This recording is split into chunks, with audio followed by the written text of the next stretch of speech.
These videos are of an alternate reality, the one we live in supposedly, where the Allies won the war.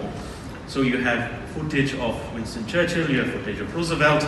These videos are so dangerous and so satirically powerful that the state decides to ban them, hunt him down, and then eventually kill him. The privilege that we have in Western society today, and I'll go back to the values that Joschka Fischer talked about, and the reason why Roger can actually stand up here and speak freely is we have that baked into our value system.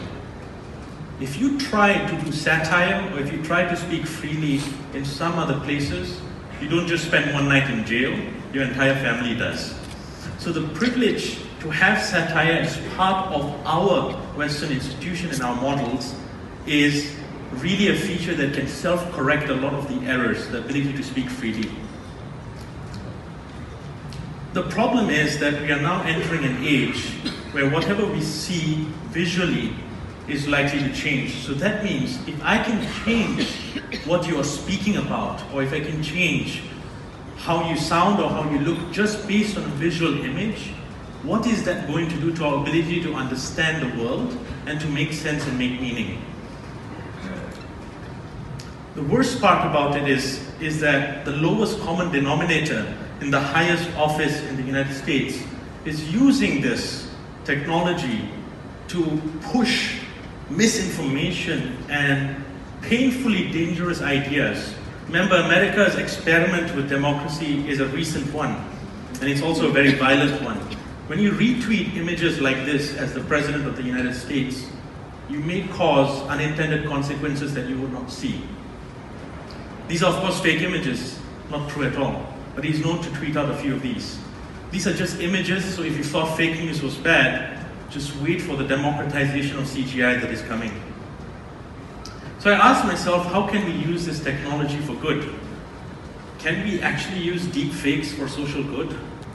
How do we become better storytellers? Because what Roger says, I mean, the level of courage that he has, I don't have it, I will admit it. I do not have the level of courage that he has to take off his shirt, but also at the same time to sit in jail or prison.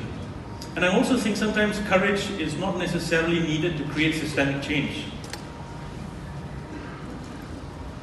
One of the things that was looked at from the climate emergency versus the climate skeptics, there is the entire idea today that still lives, breathes, and is valid, that what Roger was saying is complete and utter bullshit. That climate breakdown, climate emergency, climate crisis is not real. And this idea is very potent in a large part of the world. It's because of the misinformation that has been put out there, denigrating the science, putting agendas behind what's there so that we don't necessarily have to move in the right direction. And there have been proponents of this at all levels of administration in the world. Can we play the video then? Because this is how we think we can use deep fakes to solve for this small problem.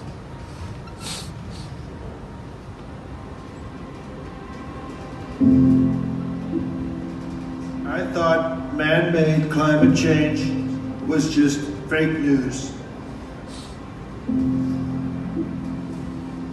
We refused to change.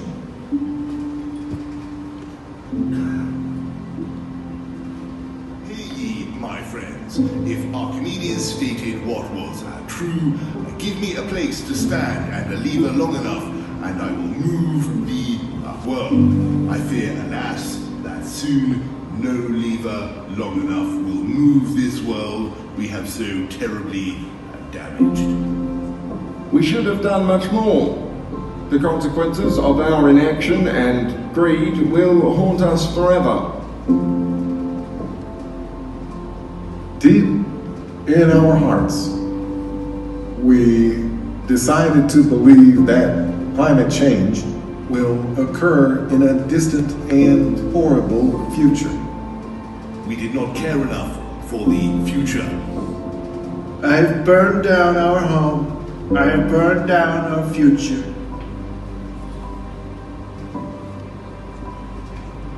The time has come to answer for what we have done.